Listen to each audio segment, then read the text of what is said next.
할렐루야. 주 예수님 은혜 안에서 평안하셨습니까? 계속해서 주 예수님 재림 징조에 대한 말씀을 43번째 말씀에 대해서 다 드리지 못한 부분을 이 시간에 더 보충을 드릴까 합니다. 이 앞전에 적그리스도의 모습, 성경에서 나타나 있는 적그리스도의 모습을 말씀드리다가 말았는데요. 다시 조금 요약을 하고 말씀을 드리면요. 적그리스도의 모습은 성경에 나타난 모습의 첫 번째는 요한계시록 13장의 1절에 있는 말씀대로 바다에서 올라오는 짐승이라고 그랬습니다. 두 번째는 이름이 짐승이라고 그랬고요. 불법의 사람, 멸망의 아들, 그리고 멸망에 가증한 것, 그리고 거짓말하는 자라고 말씀드렸고요. 짐승, 7무리 10뿔 짐승이고 작은 뿔이고 그리고 왕인데 8번째 왕이고 그리고 머리 하나가 상하여 죽게 된 것 같이 되고요. 7머리 10뿔로 그렇게 말씀하고 있고 그 다음에는 10면류관을 썼더라라고 말씀하고 있고요. 또 신성 못 오가는 말을 한다고 말씀을 드렸습니다. 그리고 하나님을 비방하고 그 가운데 하나님을 비방하는 적그리스도의 모형들을 역사 속에서 찾아볼 수 있다고 말씀을 드렸는데요. 그 중에 첫 번째가 애굽의 바로 왕이라 그랬습니다. 두 번째는 바벨론의 느부갓네살 왕, 세 번째는 바로 안티오쿠스 4세 에피파네스 왕이라 그랬습니다. 그리고 헤롯 왕, 그리고 로마의 네로 황제라고 말씀드렸고요. 그 다음에는 로마의 타이터스 장군, 그래서 거기까지 말씀을 드렸는데요. 이제 마지막으로 교회사에 나타난 적그리스도의 모형은 바로 교황의 자리로 보고 있습니다. 저 교황의 위에 교황의 자리에 적그리스도의 성분이 있다고 주장하는 것인데요. 이는 종교 개혁자들 중에 루터라든지 칼빈이라든지 알포드라든지 박영용 박사가 지지하는 그러한 이론입니다. 교회사에 나타난 교황의 만행을 보면요. 적그리스도의 모습의 요소들이 있습니다. 즉 진리를 떠난 신앙적인 배도 행위를 하고 있고요. 수많은 그리스도인들을 죽이고 괴롭히는 박해를 저질렀고요. 또 세상 정치와 야합해서 세상의 지상권을 잡고 있었습니다. 또 교황 자신을 하나님의 대리자라고 칭하면서 성경의 권위를 무너뜨리고 교회를 타락시키고 또 지금은 종교통합운동에 WCC, WEA, NCCK 이러한 종교 다원주의 종교통합운동의 주도적 역할을 하고 있다고 할 수 있습니다. 이와 같은 사실은요. 적그리스도적인 그런 요소들이 포함되어 있는데요. 로마 교황의 이 자리가 적그리스도의 모형을 칼빈은 이렇게 지적을 하는데요.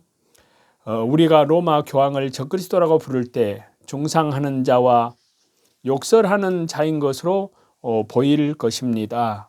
그러나 그렇게 생각하는 사람들은 자신들이 사도 바울이 포곤한다고 비난하고 있음을 깨닫지를 못합니다. 사실 우리는 그를 사도 바울을 본받으며 사도 바울이 한 말을 사용합니다.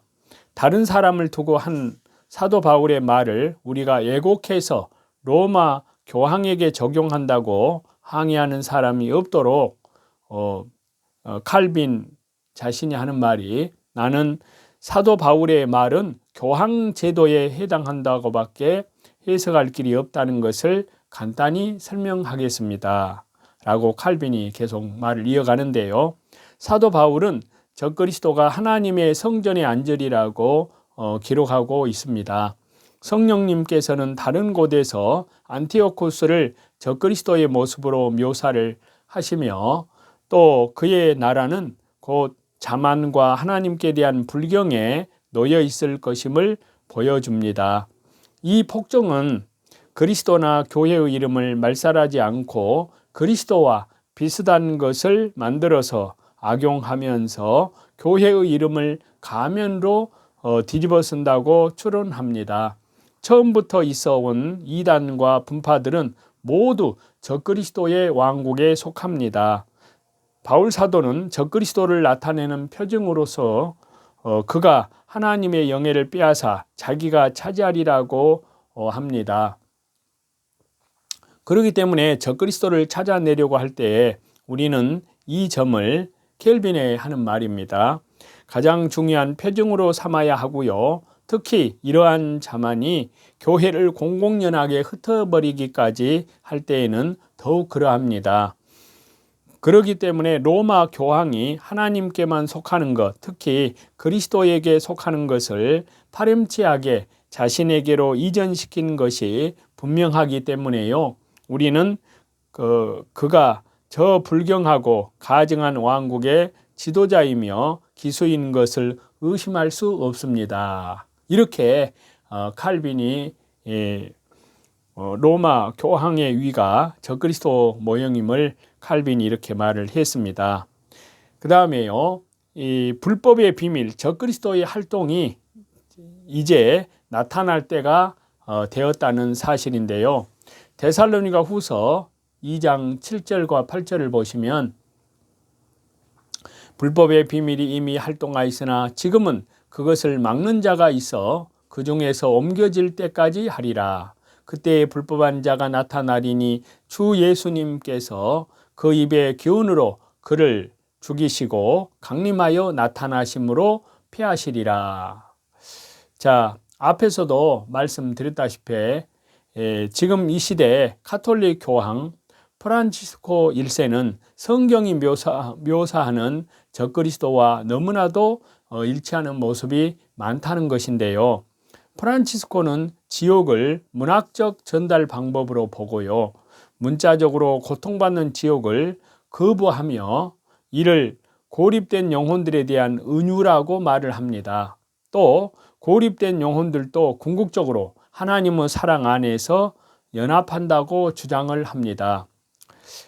그는 교황 프란치스코 1세는요, 성경의 역사성을 부정하고요, 성경의 시작 부분인 아담과 하와 거기에 관련된 그 말씀을 에덴 동산을 실제 사실한 것이 다 밝혀졌음에도 불구하고 우화라고 하고 있습니다.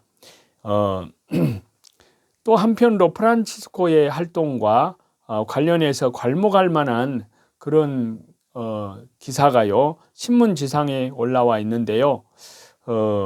거기에 보면은 이 프란치스코 교황이 중동 성지를 첫 방문을 했습니다.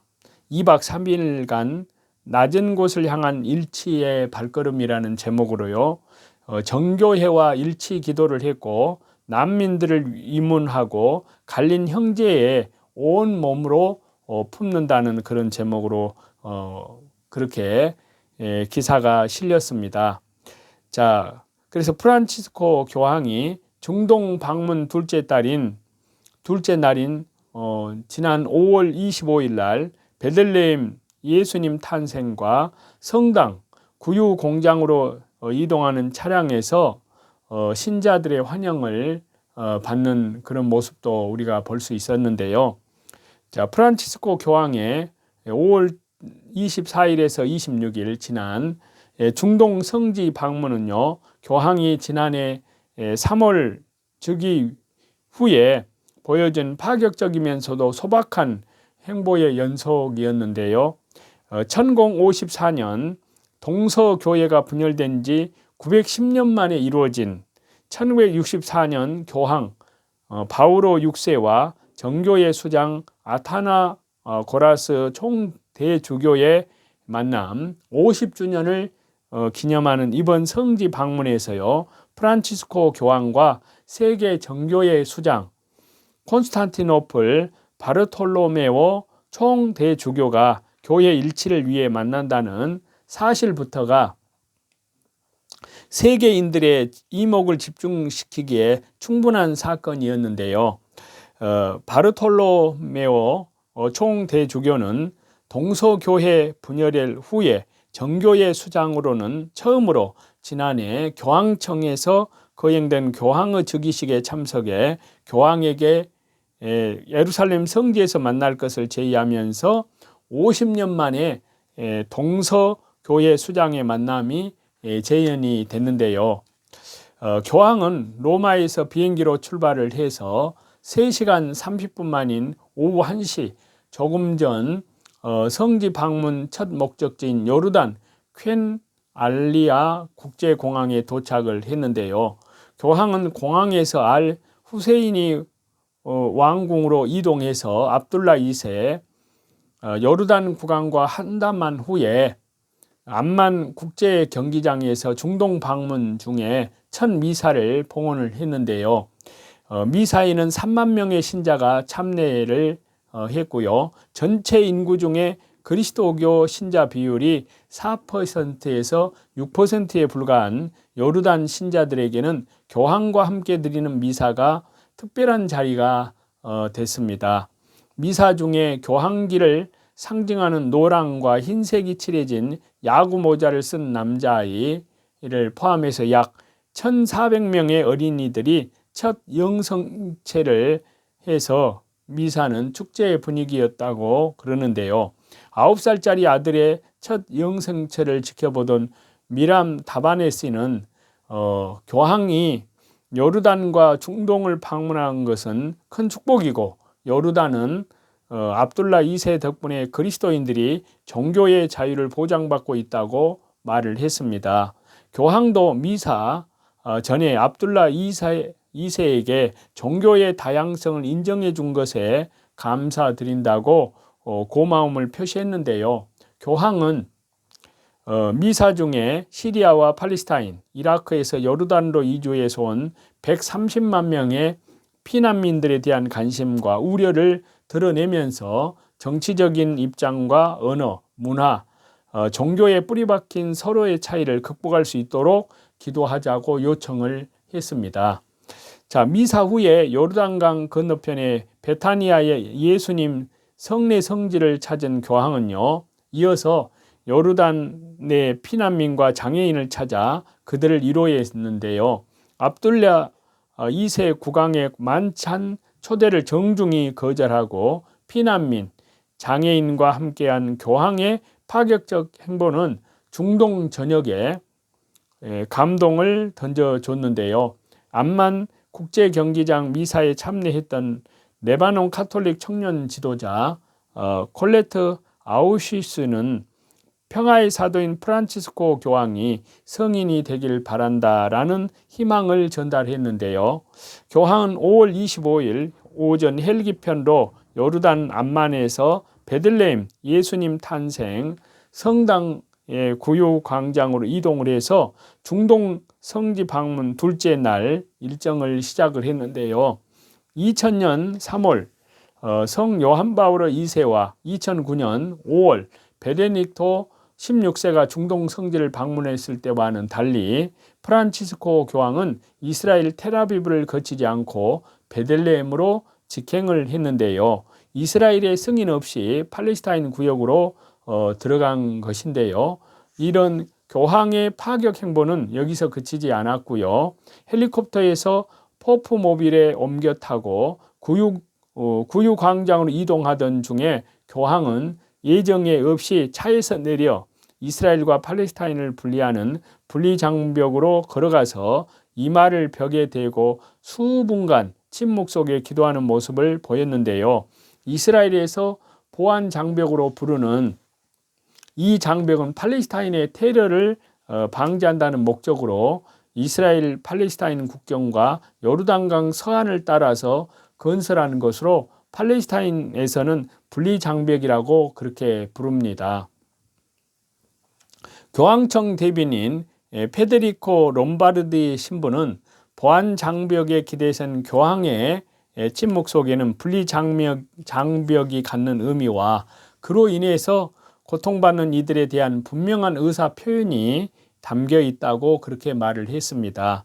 자, 교황은 예수님 탄생 성당 구유광장에서 미사를 집전하면서 어린이들을 가족과 사회, 전 세계에 얼마나 건강한지를 드러내는 징표로 노동 착취와 영양실조, 인신매매에 노출된 세계 도처의 어린이들을 생각하면 우리는 수치를 느껴야 한다고 강조를 했는데요. 교황은 미사가 끝나고 부활 3종 기도를 드린 후에 마흐무드 아바스 팔레스타인 자치정부 수반과 시몬 페레스 이스라엘 대통령을 교황청으로 초대한다고 발표를 해서 주의를 놀라게 했는데요.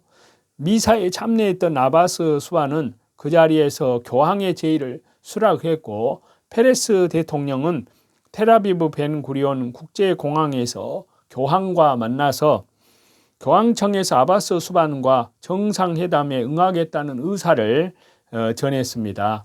롬바르디 신부는 역대 어느 교황도 이스라엘과 팔레스타인 정상을 동시에 교황청에 초대한 적이 없다면서 두 정상이 언제 교황청에 올지는 정해지지 않았다고 그렇게 설명을 했다는 기사 내용이고요. 교황은 예루살렘 대통령궁에서 페레스 대통령과 한담하는 자리에서 이스라엘이 평화롭고 안전하게 존속할 권리는 국제적으로 인정된 범위에서 존중을 받을 수 있고 또 동시에 팔레스타인 국민들도 자신들의 영토에서 존엄하게 살면서 이동할 권리가 있다고 말을 해서 우회적으로 분리장벽에 대한 비판과 팔레스타인의 독립적 영토 인정을 표현한 것으로 그렇게 여겨진다고 신문 기사는 그렇게 정리를 하고 있는데요. 교황은 구유광장 미사를 마치고 예루살렘으로 이동하기 전에 미사에 참여한 유명인들을 뒤로하고 인근 팔레스타인 난민 캠프를 방문했습니다. 중동 성지 방문 기간 내내 이어지는 파격 행보의 연속이었고요. 교황은 난민들에게 지난 과거가 그대들의 삶을 결정하게 해서는 안 되며 항상 앞을 바라보면서 그대들이 진정 원하는 일에 힘을 쏟으라고 이렇게 당부를 했습니다. 교황은 25일 오후 예루살렘 주님 무덤 성당에서 바르톨로메오 총대 주교를 비롯한 정교의 지도자들과 교회 일치 기도회를 가졌습니다. 이것이 바로 종교다원주의, 종교 통합, 음녀의 모습을 말씀하는 것인데요. 자, 이번 중동 성지 방문의 핵심 일정인데요. 일치 기도회는 그리스도교 각 종단을 대표한 예루살렘 그리스 정교회 테오필로스 3세 총대 주교회의 개회로 시작됐다고 전하면서요. 교황은 그리스도인의 완전한 일치는 여전히 멀고 우리는 갈라져 있지만 일치를 향한 진보는 멈춰서는 안 된다면서 주님의 무덤을 막고 있던 돌이 치워졌듯이 우리의 일치를 가로막는 장애물도 사라질 것이라고 그렇게 역설을 했습니다. 교황은 이어서 종교의 자유를 누리지 못하고 핍박받는 중동 지역의 신앙인들을 위해서 우리가 형제적 우애를 드러낼 때 고통의 일치, 피해 일치도 가져올 수 있다고 말을 했습니다. 자, 일치 기도회 후에는 교황과 바르톨로메오 총대 주교가 카톨릭과 정교회 간 신학적 대화 추구, 중동 지역의 그리스도인들에 대한 우려의 표시 등 총 10개의 조항이 담긴 공동 선언문을 발표했는데요.